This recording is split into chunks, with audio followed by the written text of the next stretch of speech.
আসসালামু আলাইকুম এভরিওয়ান, কেমন আছেন সবাই? আশা করি সবাই ভালো আছেন, সুস্থ আছেন। আলহামদুলিল্লাহ আমরাও ভালো আছি। তো আজকে আপনাদের ভাই মাছ নিয়ে আসছে, ইলিশ মাছ, বড় সাইজের একটা, দুইটা ইলিশ আনছে। এই যে দেখেন, এইভাবে করে পিস পিস করে কেটে আনছে।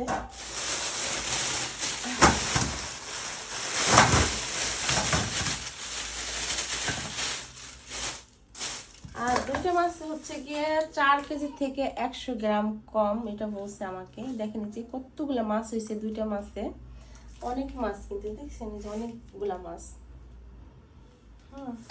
আর মাছের সাইজটা কিন্তু মাশাআল্লাহ অনেক বড়। এই দেখেন, দেখেন এই যে বিশাল বড় কিন্তু সাইজটা ছিল। কেটে নিয়ে আসছে তো, যার কারণে কিন্তু সাইজটা বোঝা যাচ্ছে না, বাট মাছ কিন্তু অনেক বড় ছিল। আর ইলিশ মাছের সাথে গিয়ে এই যে কলা, ইলিশ মাছ আর কলা দিয়ে রান্না করলে কিন্তু ভীষণ স্বাদ, খুব স্বাদের একটা সবজি এটা। ইলিশ মাছের সাথে কিন্তু খুব যায় তরকারিটা। তো ইলিশ মাছ দিয়ে গিয়ে আমি কলা দিয়ে রান্না করব। আর আজকে ভিডিওটা শুরু করলাম রাত থেকে, কারণ সারাদিন আজকে কোনো রান্না বান্না করি নাই। কালকে যেটা রান্না করছি ওইটাই আছে। আর অসুস্থ তো, দাঁতে ব্যথা, যার কারণে রান্না সবসময় করতে ভালো লাগে না। তো এখন আমি ইলিশ মাছটা রান্না করব। এই পাশটাতে আমি মানে এই সামিয়া পাস্তা রান্না করছি। এই যে খুব মজার একটা পাস্তা রান্না করছে সামিয়া। তো এটা এখন সন্ধ্যার নাস্তা খাবো।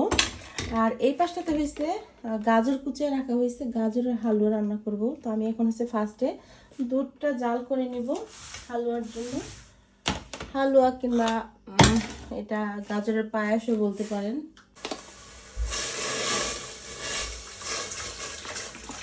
তো 2 লিটার দুধ জাল করে নেব। এখানে আছে 1 লিটার, আর এই 4 লিটার।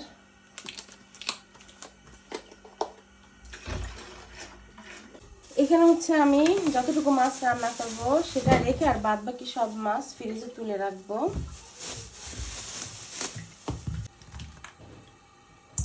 তো রান্না করার জন্য কিছুটা পরিমাণ মাছ রেখে আর বাদ বাকি মাছগুলো ডিপে রেখে দিব এখন। তো এতটুকু রান্না করব আর সব মাছ তুলে রেখে। তো এখন মাছগুলোকে আমি পরিষ্কার করে নেব। গরম পানি ছেড়ে দিচ্ছি, গরম পানি দিয়ে একটু ভিজায় রাখলে এই আইসগুলো ছুটে যাবে। হালকা গরম, গরম বেশি। তো 2 মিনিট ভিজায় রাখি, তারপর মাছগুলো পরিষ্কার করে নেব। এইদিকে যে দুধ জাল করে নিতেছি। এই পাশে আমার ছেলের জন্য 5 দিনে বসাইছি রাতের খাবার। তো আমি গিয়ে এগুলা হতে থাক, মাছটাও ভিজুক, আমি একটু পাস্তা। এই যে স্বামীর হাতের পাস্তা। আরে বাবারে, তুলতে দিতে পারি না, মনে হচ্ছে চামচ দিয়ে জীবনে খাইনি।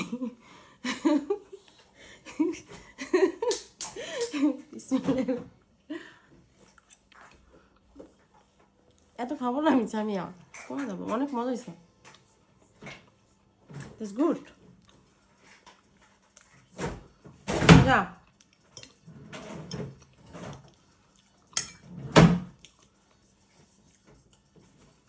মজা হয়েছে। দাঁতের ব্যথা তো দুইটা দুইটা খাইতে হয়, এই পাশে নেওয়া যাবে না, দাঁতে ব্যথা অনেক। এই যে এখানে মাছগুলো সব পরিষ্কার করে নেওয়া হয়েছে। আর এই পাশটাতে এই যে গাজর, এটাকে এখন ঘির উপরে ভেজে নিব। আর এই যে দুধ জাল করে নিছি, যে অনেকটা পরিমাণ সর পড়ছে। আর এখানে পেঁয়াজ কেটে নিছি, আর এখানে যে কলাটা কেটে লবণ দিয়ে মেখে রাখছি। আর এই যে কলার উপরের অংশটা, এটা ভর্তা করবো। এটা ছোট ছোট করে কেটে রাখছি,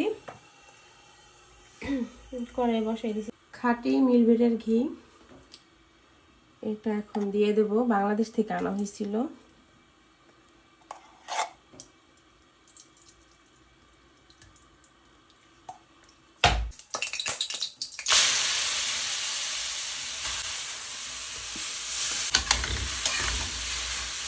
কিন্তু যে ভেজে নিচ্ছি, দেখেন কালারটা কিন্তু চেঞ্জ হয়ে গেছে, তাই না?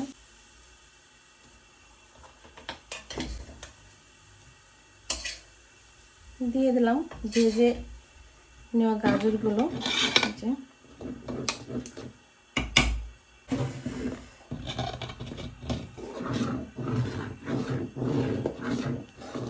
করে দেবো চুলাটা।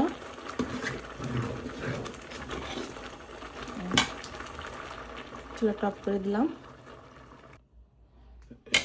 এখন হচ্ছে আমি সার্ভ করব, আর একটা বাটিতে ঢেলে নিচ্ছি।